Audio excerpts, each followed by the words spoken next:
Persekutuan wadah pelayanan laki-laki yang dikasihi Tuhan Yesus Kristus. Shalom. Kita bersyukur atas kemurahan Tuhan yang telah memimpin hidup kita sebagai pribadi, keluarga, tetapi juga sebagai persekutuan wadah laki-laki Jemaat GPM Silo sampai di hari ini. Dan karena itu kita diberi kesempatan untuk beribadah di awal bulan Juli tahun 2020.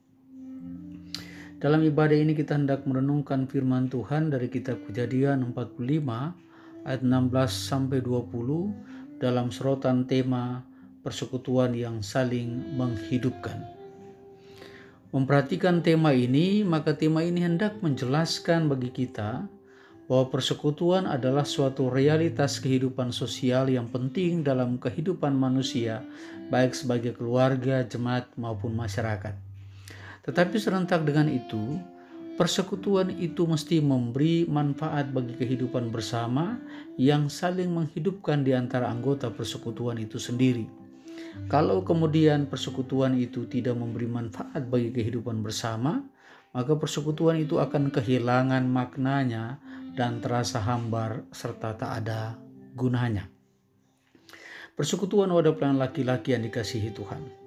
Dalam realitas kehidupan bersama sebagai persekutuan, kita menjumpai sikap dan perilaku hidup yang ditampilkan justru tidak saling menghidupkan, tetapi saling menghancurkan dan mencelakai satu dengan yang lain dalam persekutuan itu.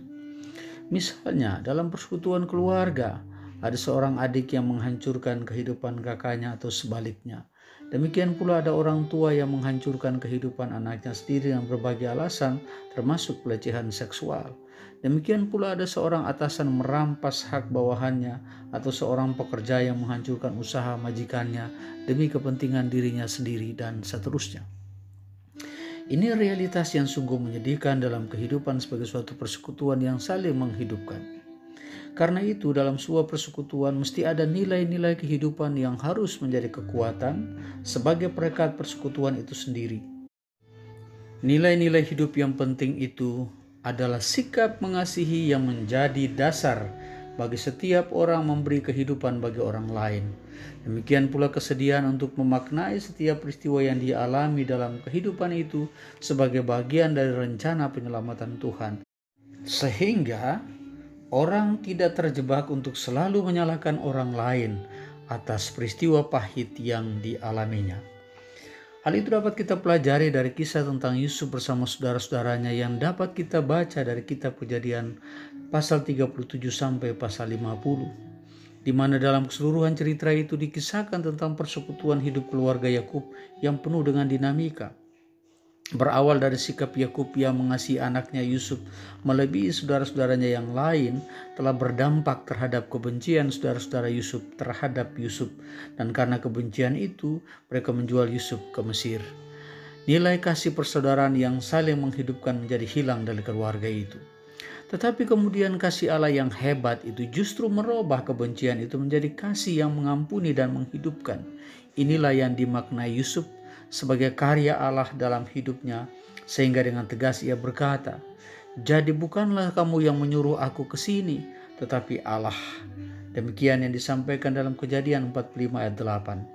Karena itu ketika Yusuf mengalami perlakuan pahit dari saudara-saudaranya, serta melewati ujian berat di tanah Mesir yang membuat ia mendekam dalam penjara, ia terus berjuang menjaga persekutuan hidup itu.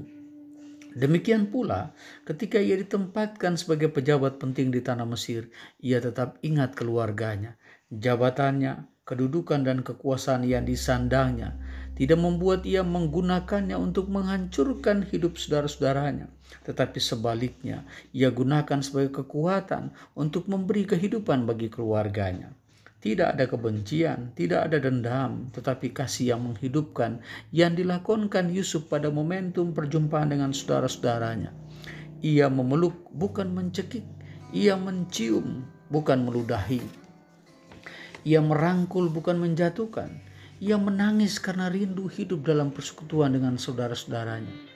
Demikian yang disampaikan dalam Kejadian 45 ayat 14-15. Itulah bukti bahwa Yusuf menghargai persekutuan hidup keluarganya.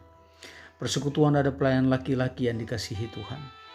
Ternyata perbuatan kasih yang diekspresikan Yusuf kepada saudara-saudaranya di istana Firaun telah memberi ruang di hati Firaun untuk memberi kehidupan bagi keluarga Yusuf. Dengan ayat 16-20, sehingga dengan tegas Firaun meminta Yusuf untuk menjemput ayah dan seisi rumahnya untuk melanjutkan hidup di tanah Mesir. Bahkan Firaun berjanji untuk memberikan hasil yang terbaik dari tanah Mesir supaya dikecap oleh Yusuf dan keluarganya. Persekutuan wadah pelayanan laki-laki yang dikasihi Tuhan. Firman Tuhan ini hendak mengajarkan kita bahwa persekutuan hidup keluarga adalah hal penting dan istimewa yang mesti kita rawat dengan penuh kasih, dengan penuh cinta, jauh dari dendam, jauh dari iri hati, dan jauh dari kebencian. Persekutuan hidup kita mesti menjadi tempat di mana setiap orang saling mengasihi satu dengan yang lain, saling menerima kelebihan dan kekurangan orang lain, saling menopang satu dengan yang lain, dan bukan saling menghancurkan. Demikian pula, persekutuan hidup itu menjadi semakin berkualitas atau bermutu tatkala kita memberi ruang bagi orang lain untuk menikmati kehidupan bersama melalui persekutuan itu. Dengan kata lain, persekutuan yang kita bentuk harus menjadi alat untuk memberi kehidupan bagi orang lain melalui berbagai kelebihan yang kita miliki. Pertanyaannya adalah, apakah dalam kondisi pandemik seperti ini kita masih memberi ruang bagi orang lain untuk menikmati kelebihan hidup yang kita miliki? Renungkanlah. Tuhan Yesus memberkati kita semua. Amin.